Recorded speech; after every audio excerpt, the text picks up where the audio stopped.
buenas tardes a todos, bienvenidos. Nos encanta tenerlos siempre en este espacio de aprendizaje, poder encontrarnos con ustedes por este canal sintonizando. Y para poder empezar también, quiero comentarles acerca de la charla que tenemos este día. Yo creo que es un tema muy importante que todos ustedes ya habían estado pidiendo, que estamos necesitando para prepararnos con tiempo, y son las alternativas en la educación digital. Hemos escuchado muchas palabras como una clase virtual, un momento sincrónico, asincrónico, a distancia, en línea, etcétera. Total que tenemos tanta información y a veces creemos que el formato que le estamos dando a nuestra escuela actualmente es uno y tal vez corresponde a otro o es una mezcla de varios de estos. Así que lo que queremos en este día es que ustedes puedan identificar bien las características de cada uno de los formatos y puedan pues también conocer con qué herramientas podemos trabajar y así puedan tener un panorama más claro para un fortalecimiento de la escuela 2021.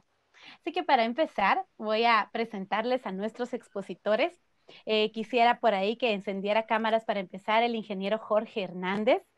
Él es de El Salvador, es ingeniero en sistemas computacionales de la Universidad Tecnológica de El Salvador, maestro en Administración de Educación de la Universidad Pedagógica de El Salvador y en Didáctica de Tecnologías Modernas en la Universidad Alcalá de Henares. Certificado como tutor telemático, coach educativo y comercio electrónico. Estudios en pedagogía, diseño instruccional y pedagógico móvil. Profesor escalafonado del MINESIT nivel 1 desde hace 14 años. Y también tenemos por aquí a el licenciado Francisco Quevedo. Es profesor en problemas de aprendizaje, psicopedagogo y maestro en gestión y liderazgo educativo por la Universidad del Valle de Guatemala. Coach educativo certificado por BOU Consultores y la Universidad del Valle de Guatemala. Subcoordinador del Departamento de Sistemas de Enseñanza en Editorial Santillana, con experiencia en educación desde hace 16 años. Así que bienvenidos ambos, los dejo aquí con el público y sé que ellos están en buenas manos con ustedes. Un fuerte abrazo. Bien, buenas tardes a todos. Buenas tardes. Adelante, Frank. Muchas gracias, Jorge. Un gusto estar con todos ustedes en esta oportunidad y compartir este espacio de formación. Será un gusto con nosotros compartir estos minutos con Jorge. Estaremos compartiendo todo este tema que nos ha llegado de sorpresa a la escuela y a todo el entorno. Así que, pues, vamos a iniciar este espacio. Trabajaremos una parte que será explicativa de la parte teórica, de la fundamentación de todos estos modelos que hoy tenemos que conocer para decidir cuál es el que podemos utilizar, y también intentaremos demostrar una práctica, algunas estrategias que pueden ayudar a comprender esta nueva modalidad que estamos iniciando. Jorge, si unas palabras de inicio. Bueno, muchas gracias por brindarme la oportunidad de compartir con todas las personas pues que están conectadas en este momento a través de este medio. En la parte pues que tiene que ver con la videoconferencia, me gustaría que fuera una experiencia de aprendizaje significativo para todos, y es así como con mucho empeño pues con Fran hemos preparado esta jornada para ustedes, y no sin antes pues saludar también a los colegas de Guatemala, Honduras y El Salvador que se dedican a la docencia, ¿verdad? Porque tenemos unas propuestas interesantes también para ellos. Así que bienvenidos todos. Bien, bueno, entonces iniciamos para compartirles con ustedes. Voy a presentar la presentación que vamos a usar en esta sesión. Bien, hoy vamos a trabajar un poco las alternativas en la educación digital, y conviene que platiquemos y discutamos sobre los formatos que vamos a ir adaptando en esta nueva situación que nos vemos como instituciones educativas. Bien, entonces, lo primero que me gustaría empezar a hablar es que de repente en la escuela, en el hogar, en muchos contextos han empezado a manejarse un nuevo lenguaje. Escuchan a usted a los padres que la UCB, que las actividades en la plataforma, que la LMS, que los sistemas, que los documentos digitales, que ahora los maestros hablamos de actividades sincrónicas y asincrónicas, que estamos conectados en la red. Y esto sin duda es porque de repente nos estamos incluyendo en un mundo nuevo, en una nueva oportunidad para crecer y dar. Entonces, quisiera partir de esto, de que esto nos da unas luces de que podemos nosotros construir un nuevo modelo y que seguramente tendremos experiencias muy exitosas. Así que también me da gusto que hemos empezado con este nuevo enfoque, con este nuevo lenguaje que hoy nos toca que articular para decidir cómo vamos a repensar la estructura de las experiencias de aprendizaje. Bien, también me interesa que discutamos y vemos un poquito que nosotros estábamos en un formato muy cómodo, quizá ya una zona de confort, y de repente nos han puesto en un escenario y que ha sido todo de emergencia porque no nos han avisado, nos han dicho de un día para otro que las escuelas se cierran y nosotros a la semana siguiente estamos intentando organizar, estamos intentando que los profesores y los alumnos sigan con ese proceso de aprendizaje, pero sin duda nos ha tomado por sorpresa y sin planificación. Pero también quiero agradecer a todos esos profesores que han afrontado este cambio y que han dedicado muchas horas a entender y buscar las formas de cómo trabajar con sus alumnos. Así que este nuevo escenario es lo que ahora tenemos y lo que tenemos que repensar. Vean que para transformar el tema de la enseñanza vamos a tener que pasar por unos procesos que son necesarios. Uno de los primeros procesos es imaginarnos una escuela, abrir el espacio a la imaginación, porque será un reto, un problema muy serio tratar de instalar la escuela tradicional o la escuela presencial en un formato digital. Habrá que imaginarnos unos nuevos roles, unas nuevas interacciones, unas nuevas tareas de aprendizaje y, por supuesto, también se nos agrega un elemento más que es el tema de la innovación. ¿Cómo vamos a responder a estos problemas, a estas nuevas soluciones, a estos nuevos escenarios educativos? Tenemos que buscar respuestas que salgan del formato tradicional y que en la emergencia todos decidimos quizá hacer una videoconferencia, pero que hoy nos pide un poquito más la experiencia. Los alumnos ya van adquiriendo ciertas competencias y por lo tanto hay que buscar una solución. Habrá que también trabajar en nuestras competencias, tanto docentes como estudiantes. Será necesario que repensemos cuáles son lo que necesita un alumno y un profesor para interactuar en este ambiente. Y una de las cosas que creo yo que tiene que suceder es el trabajo colectivo entre docente y estudiante. Una alianza en la que hoy las nuevas relaciones van a cambiar y que nosotros podemos ayudar a que juntos se vaya construyendo, ¿no? Y finalmente, que quizás es el tema que más a veces nos preocupa, que es el tema de las tecnologías, es cómo utilizar estas herramientas para extender la escuela, ¿no? Para ir más allá de los salones de clases. Y esta es una de las cosas que nos van a ayudar a transformar. Entonces vamos a pensar en este formato. Hay un cierto lenguaje que se maneja y que hay ciertas confusiones sobre los formatos que estamos adoptando. Y uno de los primeros es que hablamos de educación a distancia, hablamos de educación virtual, hablamos de educación online o en línea, y hay ciertos matices, ciertas diferencias en cada una de estas modalidades que nos pueden ayudar a repensar o a ir identificando cómo la escuela o cómo mi colegio empezará a diseñar, ¿no? Cuando hablamos de educación a distancia, hace énfasis específico cuando este formato al alumno se le daba una cartilla, se le daba un instructivo, se le daba un material grabado, antes era en un CD, ahora en una memoria, para que a su propio ritmo, en su propio espacio, él fuera progresando y avanzando. Esos eran los orígenes de la educación a distancia y no necesita de la conexión a internet porque todo va en un formato de guías y de grabaciones que hace que el alumno pueda aprovechar. Luego ya nace el tema de la educación virtual y en la educación virtual ya estamos hablando de que todo sucede dentro de una plataforma, ahí se gestionan todas las experiencias, todos los contenidos y empieza a suceder una comunicación entre el docente y el estudiante, pero todo este formato es a través de la web, a través del internet. Y no te deja subir así los comentarios. Entonces, luego tenemos la educación en línea, que puede parecer lo mismo que la educación virtual, pero la diferencia acá es que el profesor coincide con el alumno. Tienen momentos, vamos a verlo más adelante, sincrónicos. Y en tanto la educación virtual es un modelo más asincrónico.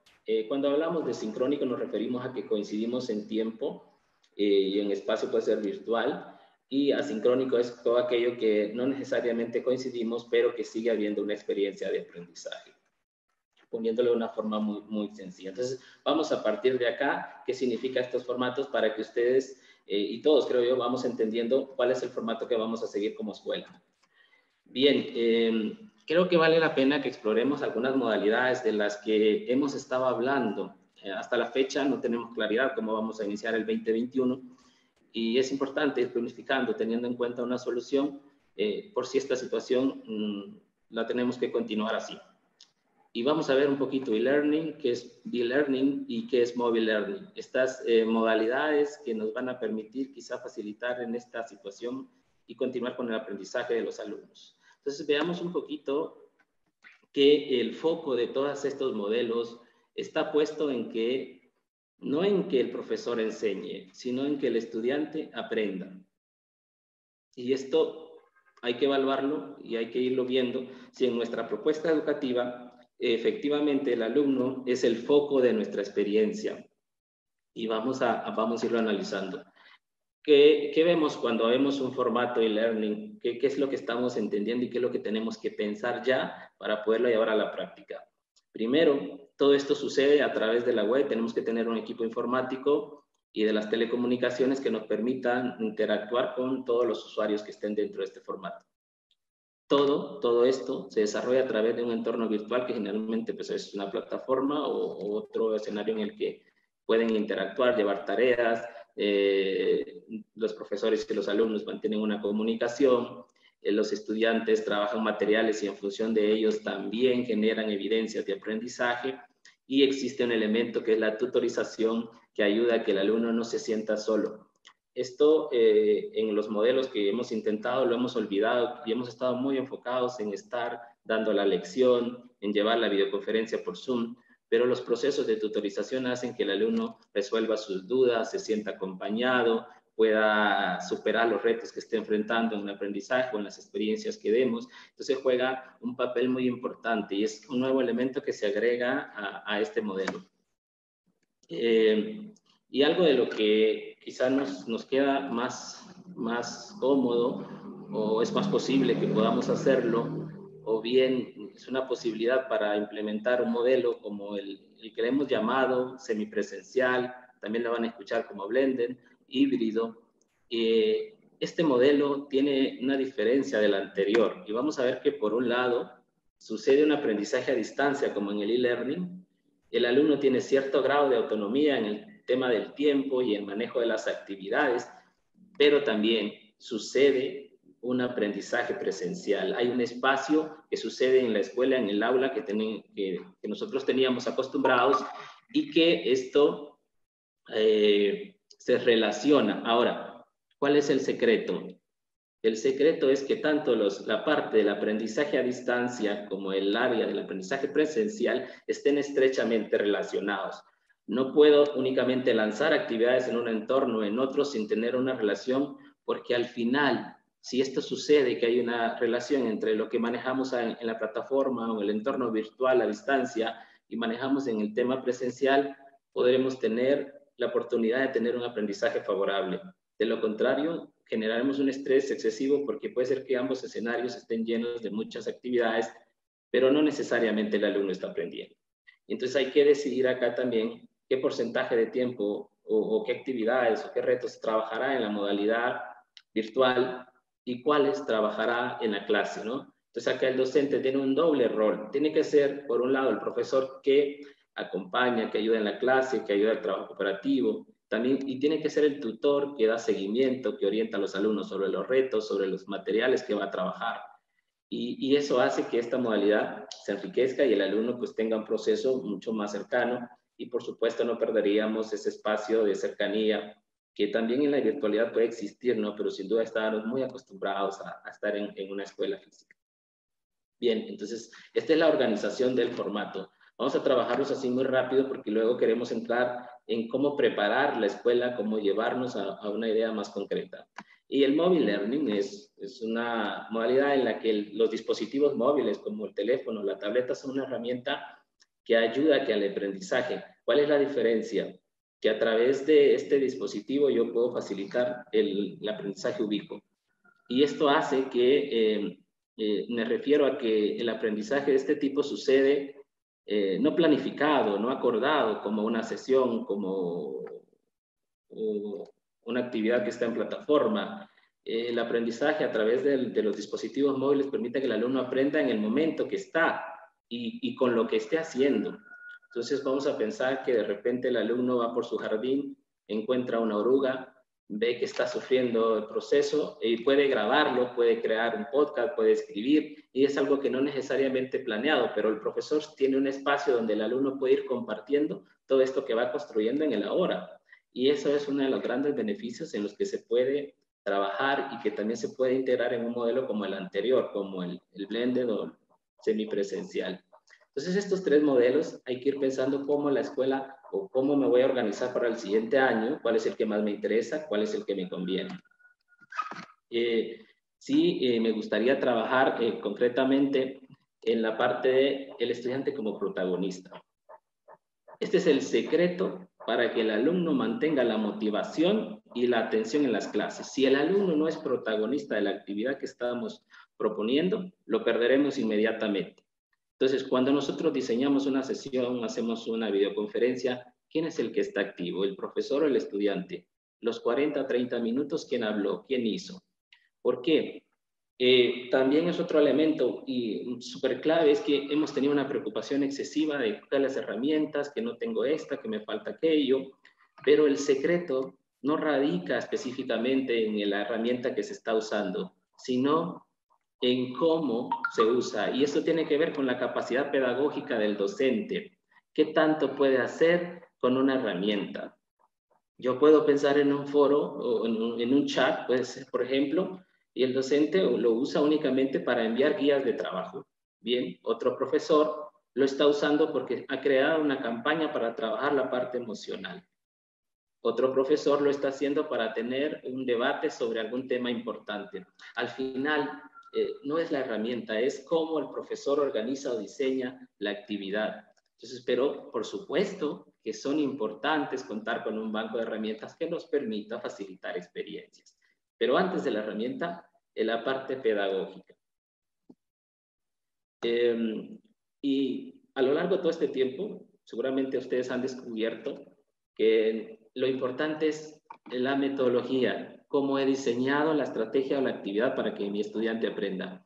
Y para eso algunas metodologías nos ayudan mucho, como el trabajo colaborativo por equipos, el aprendizaje basado en proyectos, la clase invertida, el aprendizaje basado en retos, porque estas metodologías hacen que el alumno esté activo todo el tiempo en el proceso de la clase. Seguramente en este modelo ustedes no recibirán una sesión virtual únicamente para explicar o leer una lectura. Tendrán un reto, una discusión, un debate, la construcción de un proyecto, la presentación misma del proyecto, quizá el trabajo cooperativo para crear un boceto, etc. Entonces las metodologías tienen que ver mucho y nos hemos dado cuenta en este tiempo que son un elemento importante para ver por qué. Porque nuestro foco está en que el alumno aprenda. Esa es la nueva misión, no solo en que el profesor enseñe. Acá tratamos de darles algunas guías, una orientación de las fases para la transición a la educación virtual. Nosotros no teníamos preparado nada y de repente dice, bueno, vamos al formato virtual. Pues toca planificarlo, toca saber cómo va a estar organizado, cuáles van a ser ese tipo de espacios, de interacciones, de roles que se van a trabajar.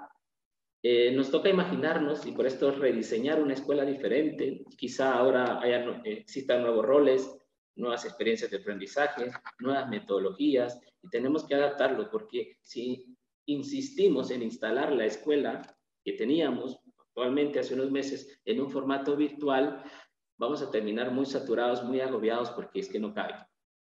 No cabe porque hay unos nuevos roles, hoy tengo que orientar al alumno de forma diferente. Y lo tengo que implementar. Y en el rediseño, en el rediseño es importante que trabaje con los profesores, con los alumnos, con los padres de familia.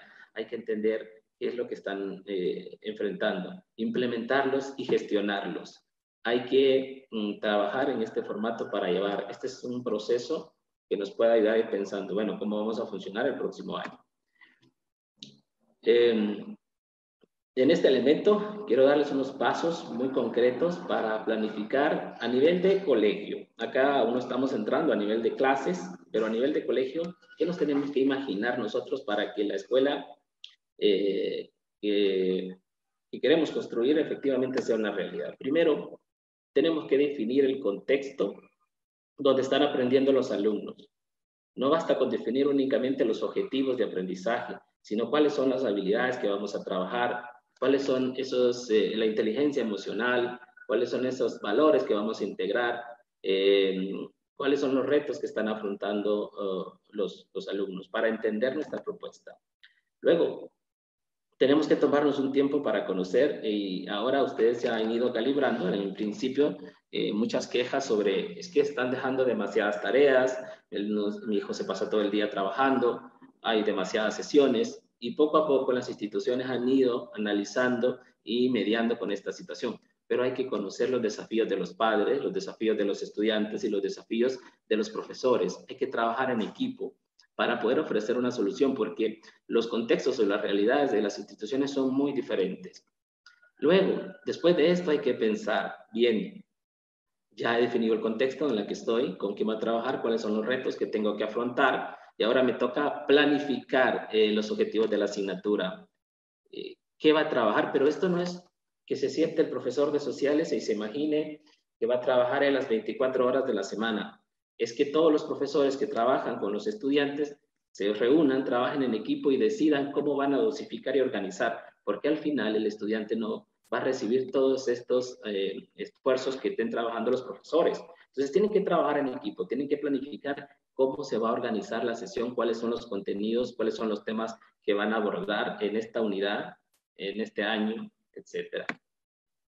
Y hasta acá, porque ya hemos definido qué es lo que vamos a trabajar. En este caso ya hemos definido nuestras competencias, ya tenemos claro cuáles van a ser los indicadores. Ahora vamos a pensar en qué herramientas nos van a permitir a nosotros facilitar lo que ya tenemos decidido. Pero las herramientas, hay que analizar que quizá ya existan muchas que los alumnos tienen acceso. Y si ya tienen acceso, ¿cómo podemos utilizarlas? Y en el tema de las herramientas va a ser importante que los docentes también manejen, tengan la capacidad de manejar la herramienta, porque un profesor que no la sabe usar no tendrá el provecho que necesite. En el caso, misma situación de los alumnos. Habrá que dar mucha formación, tener un banco de herramientas que permita, pero también un banco de tutoriales que les ayuden a ver el funcionamiento. Y hay que definir cuál será la carga que se llevará al estudiante. Si yo parto solo de mi clase, puedo llevar muchas actividades y para eso será importante decir, bueno, cuáles serán las evidencias de aprendizaje, cuáles serán los temas que vamos a trabajar, cuánto tiempo va para estar el alumno conectado, cuánto tiempo va a trabajar desde su casa o cuánto tiempo colaborativo, para que los espacios que ahora está participando el estudiante son muy diferentes. No es un formato de escuela. En algunos casos, algunos hemos intentado que tengamos el mismo horario de clases presenciales y tienen su periodo a través de la virtualidad. Y ahora viene una pregunta aquí, porque hay que definir qué se trabajará de forma asíncrona y síncrona. Ya dijimos que lo asíncrona son aquellas experiencias de aprendizaje que se trabajan, pero que no se coinciden en ese momento para discutir, para apoyar, asesorar. Y las síncronas son esos espacios en los que sí estoy presente. Un ejemplo claro sería el día que usted planifica una videoconferencia y se conectan todos sus estudiantes para desarrollar un tema, esa es una actividad síncrona. Y una actividad asíncrona es un día que usted abrió en un espacio, en una plataforma, un foro, abre una pregunta generadora y sus alumnos, pues conforme pueden, van accediendo y respondiendo. Esas son las diferencias. Entonces, hay que pensar cómo vamos a organizar esas actividades y cómo los alumnos van a acceder. Ahora hay que pensar si la sesión virtual es necesaria.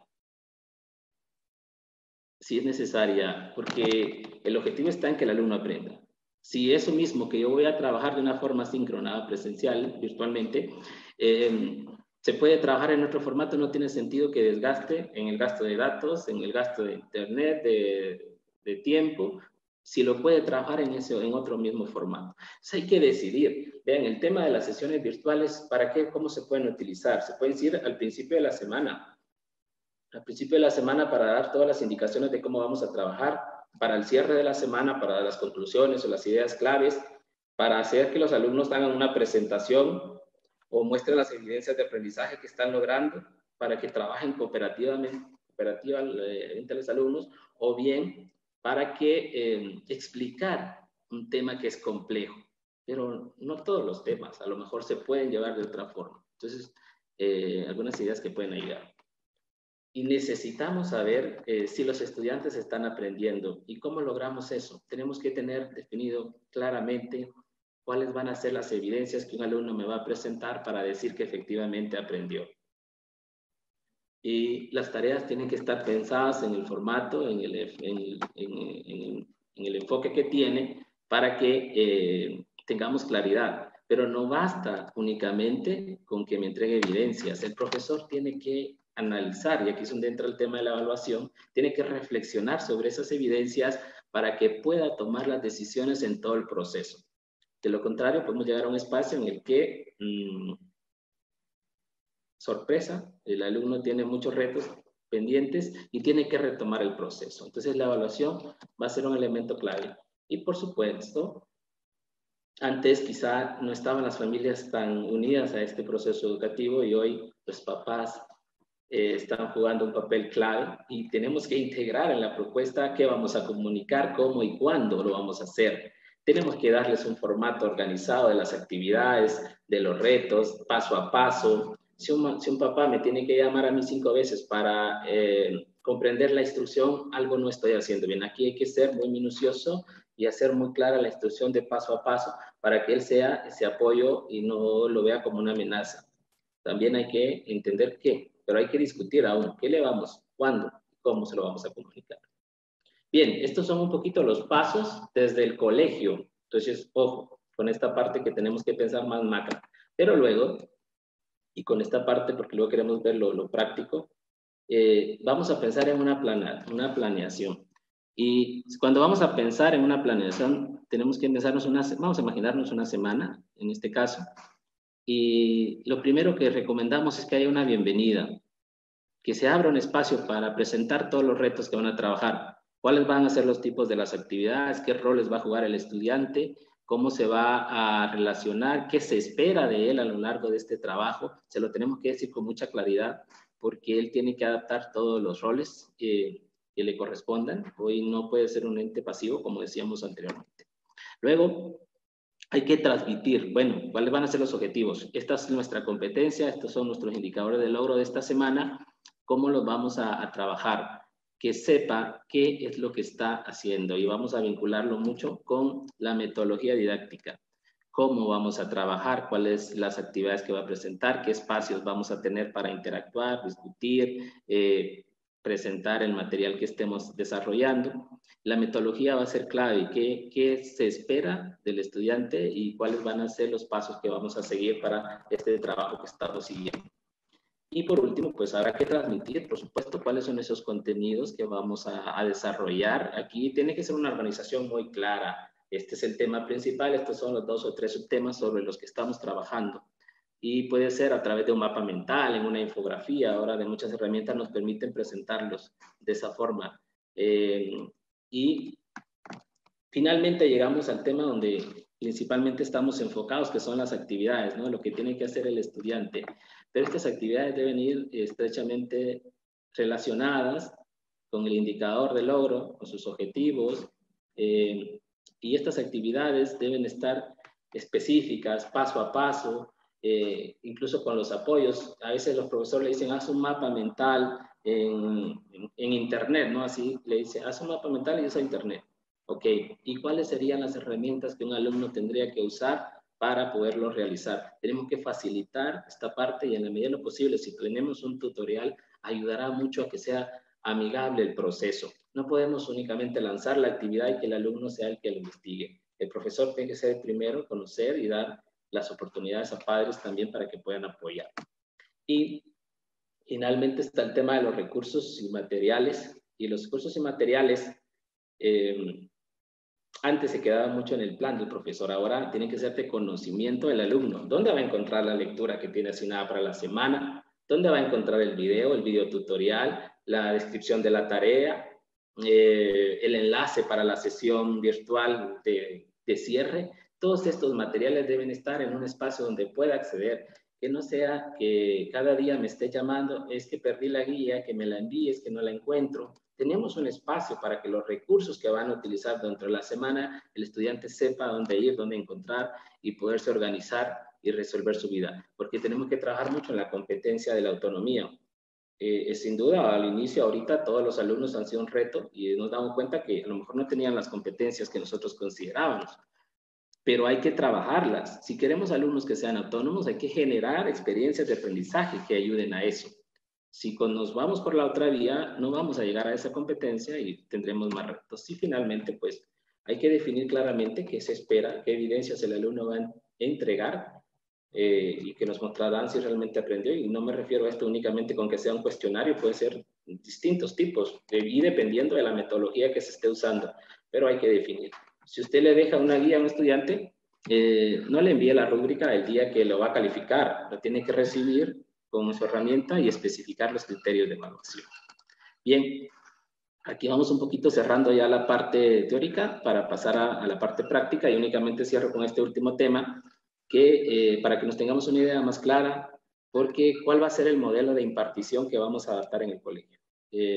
Aquí están algunas ideas. Vean que un chat y una mensajería instantánea puede ser síncrona. Yo puedo estar chateando por una herramienta y teniendo una experiencia de aprendizaje. Un video y audioconferencia también. Una webcast en vivo, un intercambio de aplicaciones, una pizarra digital, una herramienta para manejar algunas votaciones, también puede ser, ¿no? Síncrono.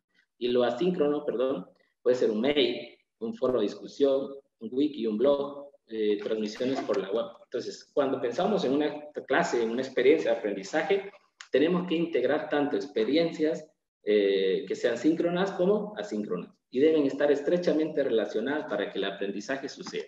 Y siempre el alumno debe ser el que esté al frente.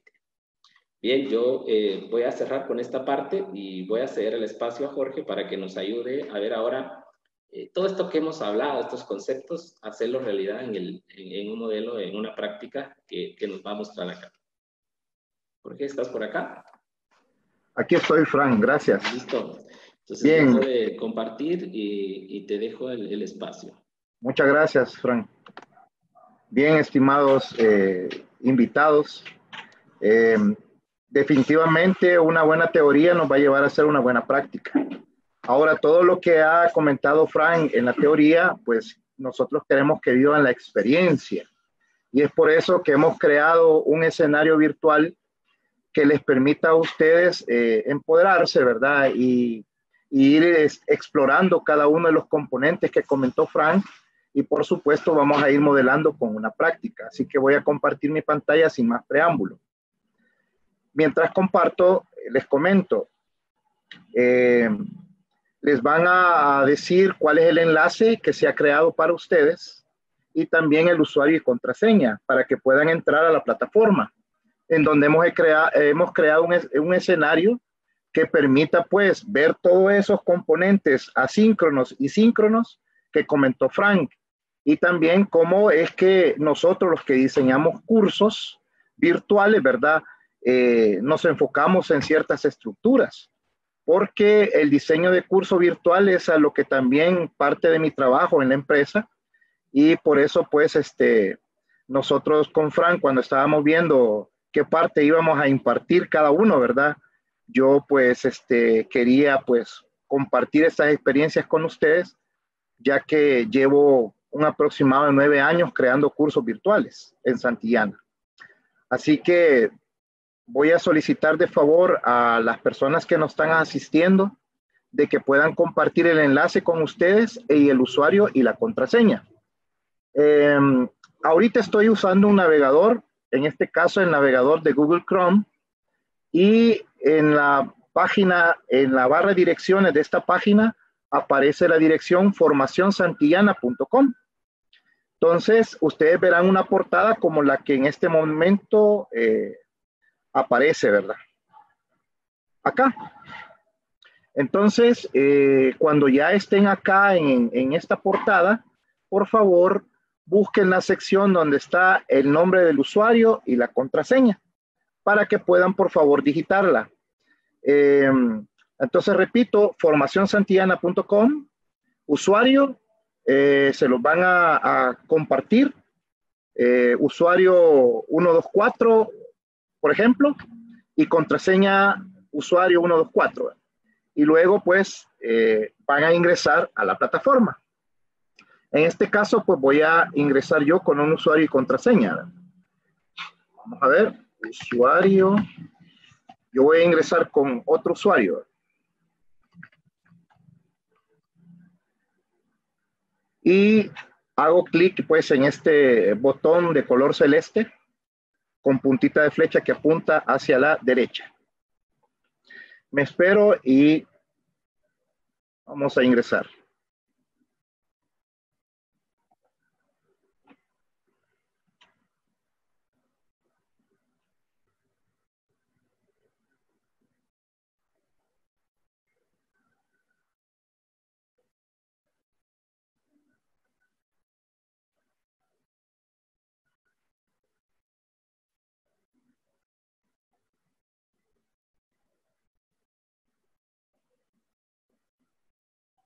Vamos a ver qué pasó.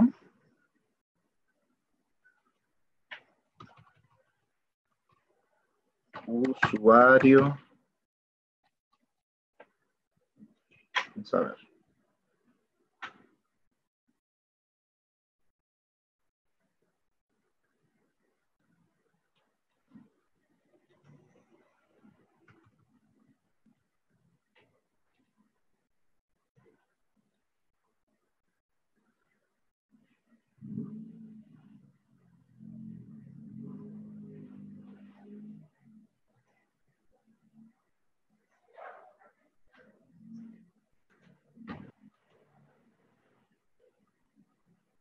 Hola, está un poco tardado, les diré.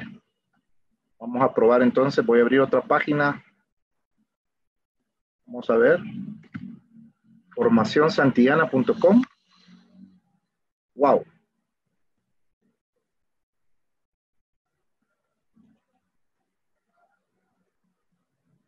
Ok.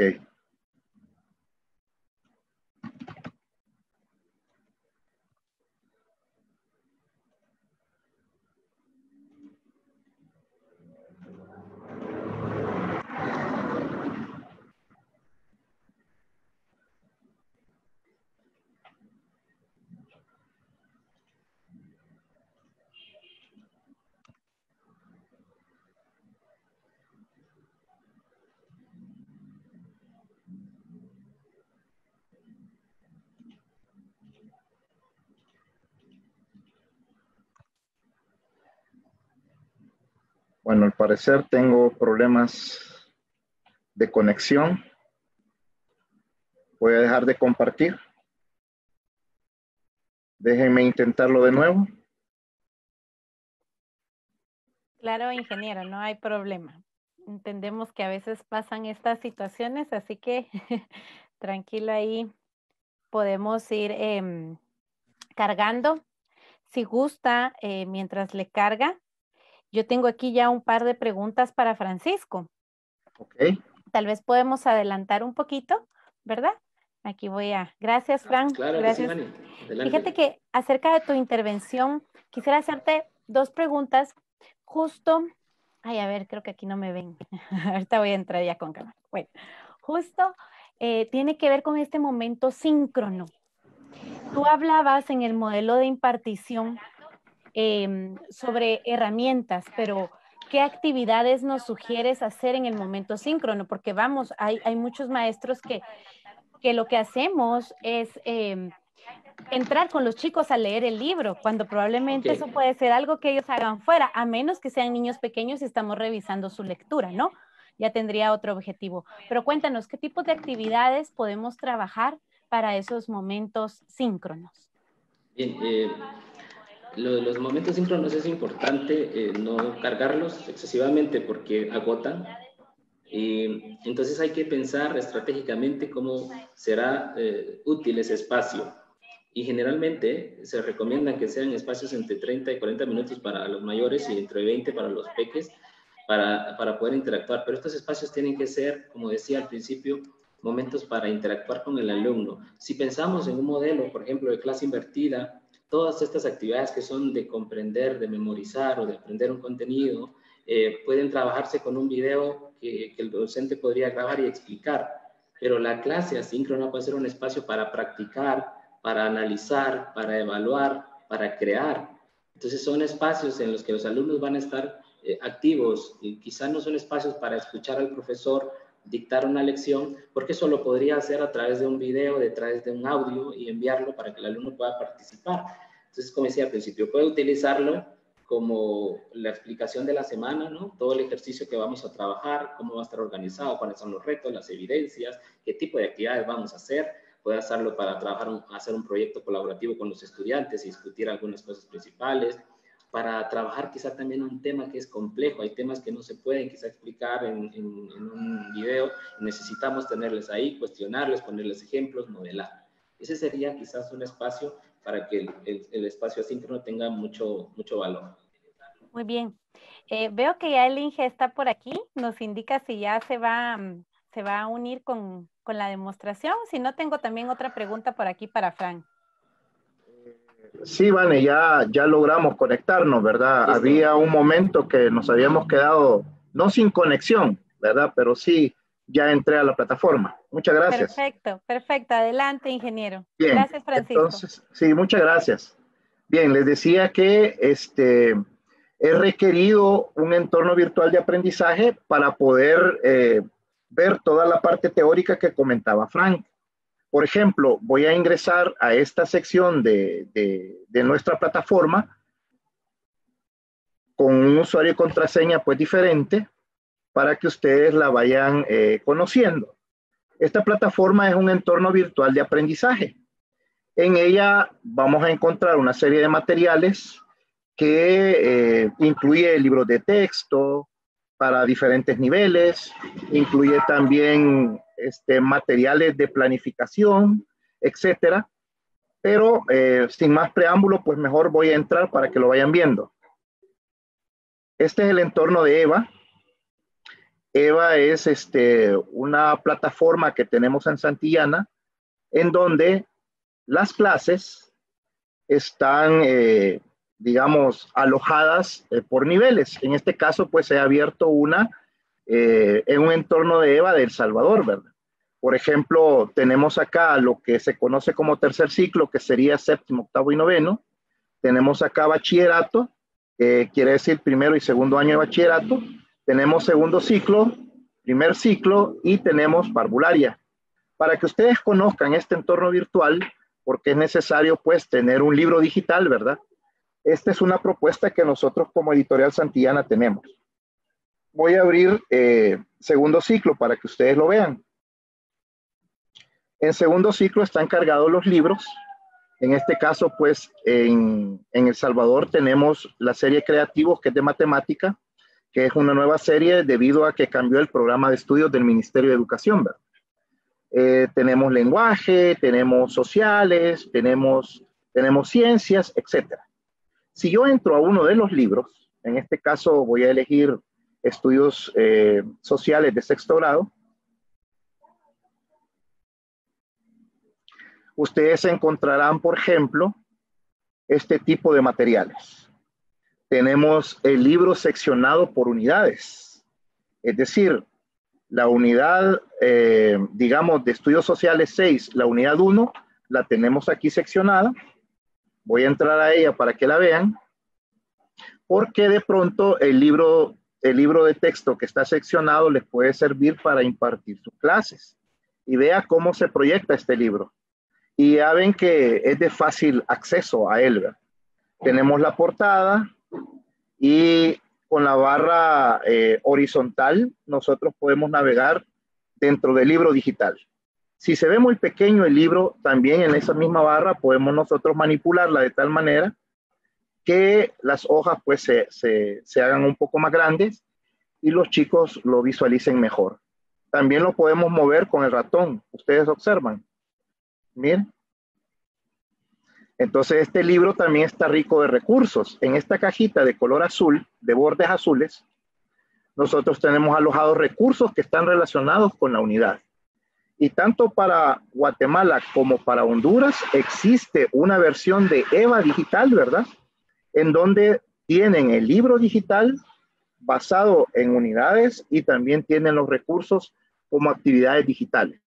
Así que estas actividades que estoy proyectando son actividades que pertenecen a la unidad que acabo de abrir. Voy a abrir acá una que dice América Central y el Caribe, para que ustedes la vean, porque son materiales interactivos que se pueden usar con los estudiantes. Y aquí está, América Central y el Caribe. Y aquí ya dan algunas indicaciones, algún desarrollo de contenido, y de pronto pues el docente les permite interactuar a los estudiantes usando una manera síncrona. Recuerdan que Frank comentaba que era asíncrono y que era síncrono. En este caso es una manera síncrona porque del otro lado está el maestro y están pues compartiendo esta actividad de aprendizaje con sus estudiantes y ellos van respondiendo. Mire, yo ahorita estoy respondiendo así sin leer la pregunta, solo para fines explicativos. Y ahí está, inténtalo de nuevo. Así que estas son más que todo actividades de carácter formativo. Bien, me regreso a EVA para que ustedes sigan viendo qué otros componentes tiene. Además de las unidades que están con sus respectivos recursos, también tenemos hojas de trabajo. Y estas hojas de trabajo, en este caso, están relacionadas también con la unidad. Noten que la hoja de trabajo hay una que está tenue, porque estas son las versiones para el docente, las que están tenues. Y la que voy a abrir en este momento es la versión para el estudiante. Noten por favor que esta hoja de trabajo se puede compartir con los estudiantes para desarrollarla. Mire, cuando nos dicen, ¿verdad? Mire cómo estamos nosotros planificando el inicio, el desarrollo y cierre de una clase. Entonces, en el momento de cierre de una clase podría compartirse la hoja de trabajo con los estudiantes. Vamos a ver qué otros elementos tiene EVA. Si bajamos, ustedes notarán que también tiene este componente llamado evaluaciones. En el caso de El Salvador, ¿verdad? Tenemos una serie de evaluaciones, como por ejemplo evaluaciones diagnósticas, y tenemos una serie de evaluaciones en algunas de nuestras propuestas en forma de talleres. Voy a abrir una en forma de evaluación diagnóstica para que ustedes la vean. Siempre de ese nivel, ¿verdad? De ese grado. Observe, por favor. Esta es una evaluación diagnóstica. Un recurso que pueden compartir perfectamente con sus estudiantes. Ahora bien, voy a abrir una de talleres para que ustedes observen qué es lo que contiene. Aquí está una de talleres y esta lo que contiene es, ¿verdad? Cómo es que se está visualizando el contenido, qué indicador de logro del programa de estudio se está focalizando o se está priorizando, los materiales que se van a usar y las instrucciones de trabajo, ¿verdad? Para hacer este taller.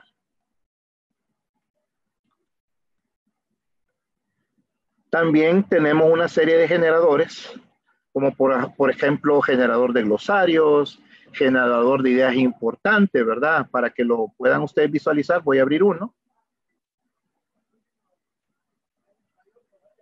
Y vea, pues aquí está para llenarlo. Vamos a ver. Era sexto grado, ¿verdad?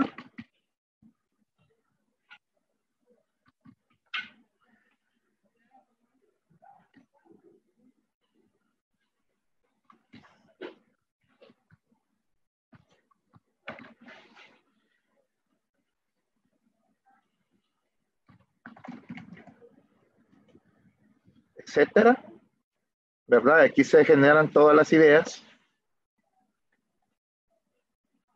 Y esto pues se puede compartir con los estudiantes, ¿verdad? También tenemos las planificaciones para ayudarles al docente, ¿verdad? En este caso, pues, acá en el país nosotros le llamamos los guiones de clases, ¿verdad? Tenemos todos los guiones por unidad. Voy a abrir uno para que lo conozcan. Y está en formato editable, ¿verdad? O sea que es un documento de Word, ¿verdad? Que puedo bajar y utilizar.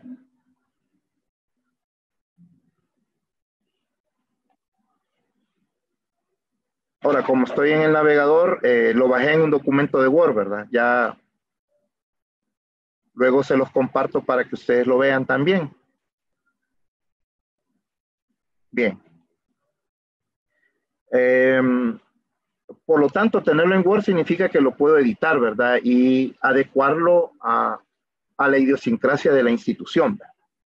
También tenemos materiales para hacer ampliaciones de contenidos, ¿verdad? Material complementario para el alumno. Aquí tenemos de la División Política de América, por ejemplo. Y todos estos recursos están disponibles para ustedes dentro de EVA. Bien. Vamos a ver qué otros elementos tenemos dentro de EVA. Tenemos recursos administrativos, ¿verdad? Por ejemplo, informes de, documentos de autorización para actividades extracurriculares, convocatorias de informes de rendimiento, etcétera. Aquí ustedes perfectamente van a tener acceso a todos esos materiales. Creo que se me quedó uno por ahí, así que me regreso. Y vamos a ver, aquí tengo la biblioteca técnico-pedagógica, que son otros documentos, por ejemplo, aquellos criterios que se deben de considerar en el pensamiento crítico. Lo voy a abrir para que lo vean.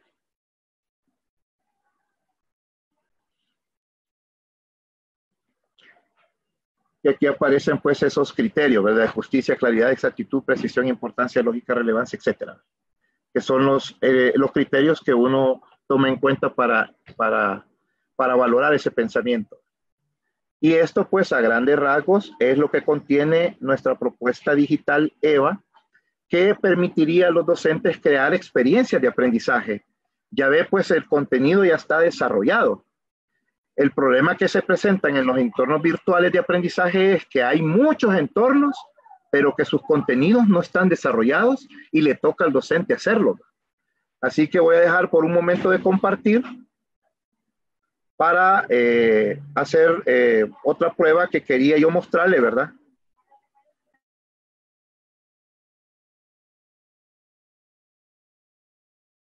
Así que, Vane, le doy la palabra, por favor, para que Fran pueda contestar otras preguntas mientras pruebo si ya podemos ingresar a la plataforma donde hemos brindado usuarios y contraseñas.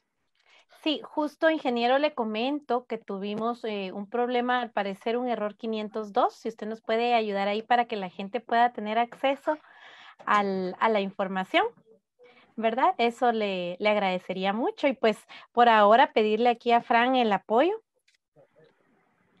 para que podamos continuar con las preguntas. Les pido a todos los que nos están acompañando, pues que puedan estar tranquilos y enfocarse ahora en este momento en el área de preguntas, porque creo que hay preguntas muy buenas que nos van a ayudar a resolver el qué hacer, el cómo hacerlo, ¿verdad? Y pues ya en unos momentos les daremos la información sobre la página, ¿verdad? Que vamos a estar utilizando. Bueno, Fran, habíamos hablado del momento síncrono, ¿verdad? De cómo hacerlo más valioso, cómo procurar que ese momento se pueda aprovechar muy bien. Pero también tenemos otros contextos, ¿verdad, Francisco, que tienen que ver con padres de familia, casas, familias que no tienen acceso a la tecnología. Entonces difícilmente van a tener una herramienta como esta de comunicación digital en la que se va a poder llevar a cabo una clase síncrona. ¿Nos podrías decir a qué modelo corresponde este tipo de educación que ellos van a tener y entonces qué herramientas son las que pueden utilizar, ¿verdad? Si no tienen la herramienta para una clase síncrona. Ok, bien. En realidad, hay que evaluar muy bien el contexto en el que el estudiante se mueve. Creo que sí hay cierto tema de tecnología siempre en los hogares y hay que definir cómo poderlo aprovechar, ¿no? Para no perder esta oportunidad, porque puede haber que exista un teléfono y a través de ese dispositivo puede prepararse, no necesariamente una sesión virtual, pero sí un modelo donde el alumno siga trabajando, y de lo contrario va a tocar que diseñar muy bien la ruta, ser muy específico en las instrucciones, en las evidencias de aprendizaje, un material con mucha instrucción clara, ordenada, paso a paso, con apoyos donde el alumno pueda ir y buscar si necesita. Entonces, digamos que si yo estoy trabajando una evidencia de aprendizaje y la clase síncrona, que a lo mejor fue presencial y no pudo estar, se puede grabar y a lo mejor se puede compartir por el WhatsApp para que él pueda acudir en ese momento para trabajar la evidencia de aprendizaje que tenga que hacer. Pero creo que es conveniente evaluar el contexto, por eso hablaba que donde parte realmente el diseño es entender cuáles son esos retos, cuáles son esos desafíos que afronta el estudiante, el padre de familia. ¿Sí? Entonces, pero creo que el esfuerzo va por esta parte, no necesariamente el contar con mucha tecnología es garantía de que el alumno esté aprendiendo. Muy bien. Otra pregunta más, Francisco. ¿Nuestro formato o nuestros formatos de planificación deben cambiar entonces? Vean que cuando vimos el formato de planificación no era realmente que habíamos colocado otros temas, otras categorías. Prácticamente son las mismas categorías, solo que ahora van orientadas hacia un modelo diferente. O sea, hay que preparar la organización. Antes hacíamos el plan, solo que ahora el plan va a pasar a un formato virtual. Vamos a definir los recursos, por supuesto, pero los recursos ya no van a ser quizá ahora hojas, no va a ser marcadores, no va a ser cartulinas, sino va a ser el video del profesor, la guía de estudio, la aplicación que va a utilizar para facilitar el tipo de actividades. El tipo de actividades, la categoría es la misma, pero ahora, ¿cómo vamos a crear nosotros actividades que sean significativas para el aprendizaje? Ese es el punto clave, donde el alumno esté aprendiendo. Entonces, creo que en realidad hay que repensar más el contenido de esas categorías, cómo las vamos a facilitar ahora y con qué metodología vamos a trabajar, porque también hay que ponernos ese enfoque, ¿no? ¿Qué método vamos a usar para que los alumnos hoy tengan una experiencia significativa de aprendizaje? Muchas gracias, Francisco. Ingeniero, usted que es especialista en todo esto de habilidades y competencias digitales, quisiéramos pedirle un par de consejos porque justo se manifestaron algunos maestros con dudas sobre qué hay de nosotros que no somos tan tecnológicos. ¿Qué hacemos nosotros? ¿Con qué podemos empezar? Entonces, en ese sentido, ¿qué usted nos puede recomendar? ¿Qué consejos prácticos podemos darle a estas personas que se sienten inseguras? Creo yo ese es el sentimiento, ¿no? Sí, Vane, lo que sucede es que, por ejemplo, nosotros hacemos pruebas diagnósticas, por ejemplo, en las cuales identificamos el nivel de competencias tecnológicas que tienen los docentes. Y basado en eso, nosotros hacemos los planes de formación. Si eso implica que el docente tenga que aprender a crear una cuenta de correo, pues desde ahí comenzamos. Entonces, habría que ver qué tanto saben también, ¿verdad? Porque en este momento de crisis han tenido que acelerar esos procesos. O sea que han tenido que verse en la necesidad de aprender algunas cosas que quizás si hubiésemos estado en la normalidad, no lo hubiesen pensado tan de inmediato, ¿verdad? Así que de pronto hay que tener en cuenta lo que ya saben. Por ejemplo, tener una cuenta de correo electrónico significa que tiene ya identidad en Internet, por ejemplo. ¿Verdad? Saber un poquito de Internet, por lo menos saber de navegadores, ¿verdad? Entonces yo creo que sería bueno que se pueda acercar a un asesor de Santillana, ¿verdad? Y le manifieste, fíjese que yo tengo estas dificultades y quisiera yo empezar un plan, ¿verdad? Y hacer ese tipo de diagnóstico rápido y empezar ya a formar al maestro, ¿verdad? Pero sí le digo, en este momento de crisis, de verdad que he conocido maestros que no querían, pero ahora se han vuelto expertos, ¿verdad? Así que eso recomendaría, Vania. Muchas gracias, su punto de vista muy práctico, ¿verdad? Justo como buen ingeniero que es. Quisiera yo preguntarle a Francisco ya desde la parte emocional, porque muchas veces es justo eso lo que nos traiciona, digamos, ¿verdad? La parte emocional nos da temor. ¿Qué consejo puedes dejar tú para los docentes que aún se sienten inseguros con todo esto de la tecnología y de alguna manera sientan resistencia a ella? Para la parte emocional. Ok, gracias. Yo creo que no hay mejor momento para animarse a pensar algo diferente o usar la tecnología. Quizá anteriormente directores, padres de familia, por costos, por muchos problemas, no estábamos abiertos a usar la tecnología, por muchos factores de los contextos, pero hoy prácticamente todo el profesorado tiene abierto para practicar. Yo creo que es una oportunidad para aprender, para animarse a hacer, porque sería muy frustrante regresar otra vez al modelo presencial que teníamos y no haber vivido la experiencia de construir esta nueva experiencia. Entonces creo que es con abrirse un poquito a la oportunidad que representa este espacio, que sí, efectivamente es cansado, demanda mucho estudio. Yo sé que hay muchas horas, hay gente que me dice, mire, he tenido que ver 3 tutoriales, jamás en mi vida había visto tantos tutoriales para usar esta herramienta, pero sin duda, como decía Jorge, la competencia se ha acelerado porque hay necesidad de usarla. Yo creo que la parte emocional es que tenemos que dentro de los colegios también formar comunidad, hay que compartir, y dentro del grupo de docentes hay personas que son muy dados a la tecnología, quizá a otros les cueste un poco, pero creo que hay que ir contando esas experiencias positivas también para entender y ver cómo funciona. Hay que abrirse a esta oportunidad que representa este espacio. Muy bien. Pues yo creo que hoy justo vivimos una situación que a veces no nos gusta atravesar, ¿verdad? Con la tecnología. Docentes, esto pasa, ¿verdad? Hay momentos en que perdemos la conexión, hay momentos en que la herramienta, pues, puede tener alguna situación difícil. Pero recuerden, aquí los maestros, los expertos en la enseñanza son ustedes. Entonces salimos al camino, sabemos en qué consiste nuestra clase, abordamos primero las preguntas, le damos un poquito de vuelta a las actividades que teníamos planificadas, pero no desmayamos, ¿verdad? Retomamos lo que hemos construido a nivel tecnológico y aprendemos aún más.